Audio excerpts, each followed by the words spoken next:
देखिए सचिन, अभी मैं आपको तस्वीर दिखाऊं, मैं जहां मौजूद हूं वहां एक आदर्श बूथ केंद्र है और मेरे पीछे अभी मतदाता पहुंचने लगे। ये 10 सीटें गठबंधन जीतने जा रहा है और बड़े मार्जिन से हर कॉन्स्टिट्यूंसी। रामगोपाल जी, प्रधानमंत्री कह रहे 23 मई के बाद तस्वीर साफ हो जाएगी महागठबंधन की। 23 मई के बाद प्रधानमंत्री की तस्वीर साफ हो जाएगी। प्रधानमंत्री कौन बनेगा?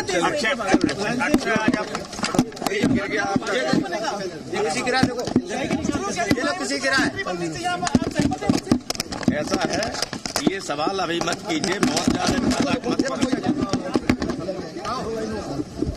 गोपाल यादव जो कि अपना वोट कास्ट करने गए थे और वोट कास्ट करने के दौरान उन्होंने कहा कि 10 सीट जिन पर आज मतदान हो रहा है पूरे आश्वस्त हैं, कॉन्फिडेंट हैं कि इन पर जीत गठबंधन की ही होगी। बहरहाल रुक कर लेते हैं सुपौल का, हमारे साथ धीरज वहां से बता रहे थे। धीरज, पूरी बात करिएगा अपनी, किस तरह से जानकारी वहां पर अभी आप दे रहे थे, क्या माहौल है, किस तरह का उत्साह, चूंकि अब तो घरों से बाहर निकलना शुरू हो गए होंगे मतदाता।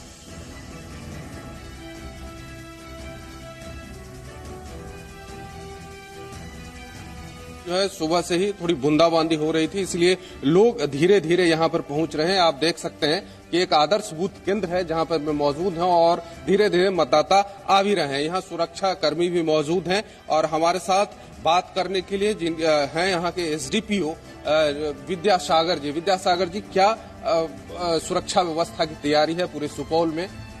पूरे सुपौल में 26 कंपनियां हैं, जिससे कि प्रत्येक कंपनी से 18 सेक्शन हम लोग बल को निकाले हैं। इसके अलावा विभिन्न जिलों से करीब 4000 के आसपास कांस्टेबल आए हैं और 1200 के आसपास ऑफिसर्स हैं। इसके अलावा भी जो अपना जिला बल है, सुपौल जिला बल के भी 400 लोग इसमें हम लोगों की बिल्कुल ये हम लोग कटिबद्ध हैं कि बिल्कुल स्वच्छ और शांतिपूर्ण मतदान हो और मौसम भी बिल्कुल अनुकूल हो गया है कि ज्यादा से ज्यादा मतदान प्रतिशत होगा, अधिक से अधिक मतदाता आकर अपना मत दान करेंगे। कितनी कंपनियां आप लोगों की तरफ से लगाई गई है इस पूरे सुरक्षा व्यवस्था के लिए? सुपौल जिले में जो बाहरी जो जिसको सीपीएमएफ बोलते हैं वो 26 कंपनियां हैं, जिसमें कि आरपीएफ के हैं, एमपी सैप हैं और सुपौल बीएमपी 18 जमालपुर से, तो सेंसिटिव 26 कंपनियां आता है। तो इस कारण से आपने कहा कि सुरक्षा के कड़े इंतजाम है। संजय का भी रुख कर लेता हूं, सुपौल से सीधा मैं ली चलता हूं। एक हाई प्रोफाइल सीट है संजय, अमूमन हमारे साथ, ठीक है, पहले अक्षय यादव फिरोजाबाद की कैंडिडेट, उनकी ये बाइट सुनते हैं। और मत तोड़ो से भी चुनाव जीतने वाले हैं। अरे बिल्कुल नुकसान नहीं है। शिवपाल फैक्टर कुछ चल रहा है क्या? नहीं, कोई भी फैक्टर नहीं है, किसी भी सीट नहीं, किसी भी सीट पर भी नहीं चल रहा। अच्छा, और चुनाव के बाद ये क्लियर हो जाएगा कि जो पार्टी उन्होंने बनाई वो पूरी तरीके से खत्म हो जाएगी। गठबंधन 78 में से 78 सीटें जीतेगा। वोट डाल दिया, वोट डाल दिया।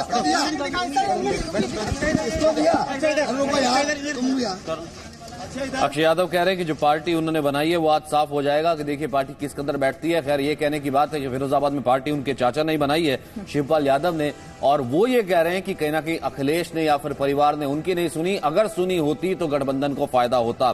खैर इस वक्त 3 मेहमान हमारे साथ स्टूडियो से मौजूद है। जयराम विप्लव हैं भारतीय जनता पार्टी से, स्वागत है जयराम विप्लव आपका। संजीव तिवारी ने मुझे ज्वाइन किया आरएसएस से, बहुत बहुत स्वागत है सर आपका। और साथ ही साथ हमारे साथ संजीव कौशिक हैं जो कि राजनीतिक विश्लेषक हैं। पहला आंकड़न क्या कहता है जयराम विप्लव, क्योंकि यहाँ पर बहुत हाई प्रोफाइल सीट्स हैं और खासतौर से गुजरात, मैं ये कहूंगा गुजरात बेहद इंपॉर्टेंट इसलिए हो जाता है कि 26 की 26 सीटें, क्योंकि पीएम जब ये अपील करते हैं कोई कहते हैं गुजरात वासियों को कि अगर आपने 1-2 सीट कम कर दी मैं बाकी देश को क्या जवाब दूंगा, गुजरात ने मुझे नहीं दिया, 1-2 सीट काट लिया। देखिए, देश में अभी पहली बार ऐसा हो रहा है कि एक प्रो इनकम्बेंसी फैक्टर काम कर रहा है। गरीबों के कल्याण को लेकर के, देश की सुरक्षा को लेकर के, किसानों के सम्मान को लेकर के और अर्थव्यवस्था की उड़ान को लेकर के देश में एक संतोष का माहौल है, एक गर्व का माहौल है।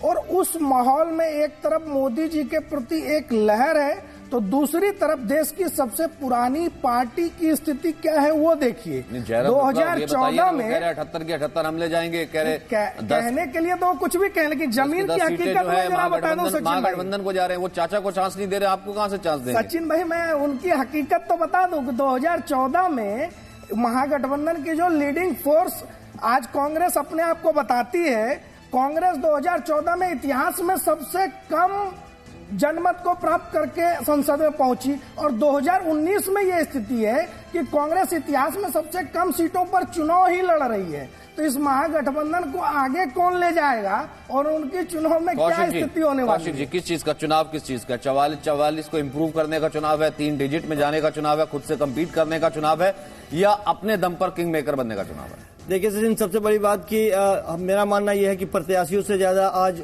जनता के लिए ये परीक्षा की घड़ी है, क्योंकि धीरे धीरे जिस तरह से चुनाव जनता के सरोकारी मुद्दों से इधर कहीं पे परमाणु बम से होकर के और ये राष्ट्रवाद की तरफ मुड़ता हुआ दिखाई दे रहा है, धार्मिक होता हुआ दिखाई दे रहा है। निश्चित तौर पे जनता के लिए ये बहुत बड़े परीक्षा की घड़ी है कि सरोकारी मुद्दे से वो कितना संतुष्ट हैं। इससे पहले यदि भारतीय जनता पार्टी को देश ने यदि जनमत दिया था या बहुमत दिया था तो एक प्रचंड बहुमत दिया था। अब उनके भी परीक्षा का घड़ी है, आकलन करने का वक्त आ गया है कि जो बहुमत हमने दिया था वो सचमुच में उस पर कितना खरे वो उतरे। बहुत सारे अपेक्षाओं पे खरे नहीं उतर पाए हैं सरकारी मुद्दे पे, लेकिन बहुत सारे ऐसे काम भी उन्होंने किए हैं जो मील के पत्थर साबित हुए हैं। तो अब जनता क्या सोचती है, धीरे धीरे अपने घरों से पहले वो निकलना शुरू करें और मेरा अपील यही है कि जितना ज्यादा से ज्यादा हो वोटिंग हो और लोग अपने मत का इस्तेमाल। ठीक है संजीव जी, आपको क्या लगता है? मुद्दों की बात तो करते हैं लेकिन राजनीतिक पार्टियों के मुद्दे कहीं घूम जाते हैं, गलत बयानबाजी, गालीबाजी और पता नहीं क्या क्या चीजें घिर कर सामने आ जाती हैं। तो क्या लग रहा है कि मुद्दों पर ही चुनाव लड़ा जाएगा, क्योंकि जनता बहुत समझदार है? देखिए, मुद्दे स्पष्ट हैं। राष्ट्र की सुरक्षा का मुद्दा है, आतंकवाद का मुद्दा है, विकास का मुद्दा है, मुद्दे स्पष्ट है और इन तमाम मुद्दों में मुझे लग रहा है कि भारतीय जनता पार्टी को कहीं न कहीं एज है। और इन मुद्दों से अहम है, सबसे जो महत्वपूर्ण है वो माननीय प्रधानमंत्री नरेंद्र मोदी जी की छवि। एक ऐसी छवि, एक ऐसा विकास पुरुष, एक ऐसा पुरुष जिसने दिखा दिया है कि आतंकवाद को भी किस तरह से निचोड़ा जा सकता है, पाकिस्तान को किस तरह से दबाया जा सकता है और किस तरह से भारत की शक्ति को पूरे विश्व में स्थापित किया जा सकता है। और यह तमाम मुद्दे जो हैं, जो स्थानीय जातिवाद का मुद्दा पहले रहा करता था, धर्म का मुद्दा रहा करता था, उन सब से बहुत ऊपर पहुंच चुका है। और ऐसे में यह कहना कि लोग जाति के आधार पर वोट देंगे, धर्म के आधार पर वोट देंगे, लोग बदजुबानी तो जरूर कर रहे हैं, चाह रहे हैं कि जाति के आधार पर लोगों को तोड़ा जाए, धर्म के आधार पर लोगों को तोड़ा जाए, परंतु लोग इसके लिए आज तैयार नहीं है। हिंदू, मुस्लिम, सिख, ईसाई सारे मिलकर एक साथ भारतीय जनता पार्टी और नरेंद्र मोदी के नेतृत्व में पुनः विश्वास स्थापित करेंगे, ऐसा मेरा विश्वास है। जयराम विप्लव, फर्क पड़ता है क्या? फर्क पड़ेगा क्या? अब जिस तरह से डिस्कोर्स या नैरेटिव चेंज करने की कोशिश प्रज्ञा सिंह ठाकुर के नामांकन के बाद हुई है, या फिर यूं कहा गया कि आज तक ऐसा राजनीतिक इतिहास में नहीं हुआ कि एक अभियुक्त जो कि जिसके ऊपर आतंकी केस है उसे बीजेपी ने टिकट दिया, वहीं बीजेपी अमित शाह का ये कहना कि सीमानंद हो और जो बाकी लोग हों गलत केस लगाया गया था।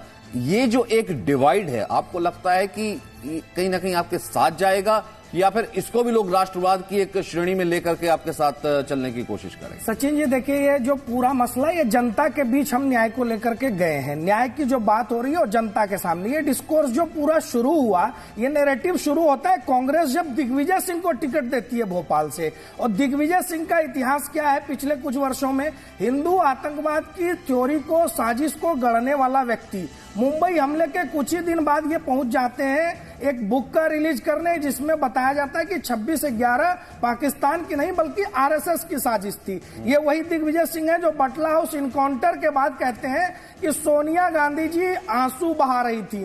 तो ये दिग्विजय सिंह को कांग्रेस ने ला करके एक बार फिर से हिंदू आतंकवाद जैसे विषय को उठाने का काम किया। उसके प्रत्युत्तर में एक ऐसा कैंडिडेट है जिसने उस हिंदू आतंकवाद का दंश भोगा है।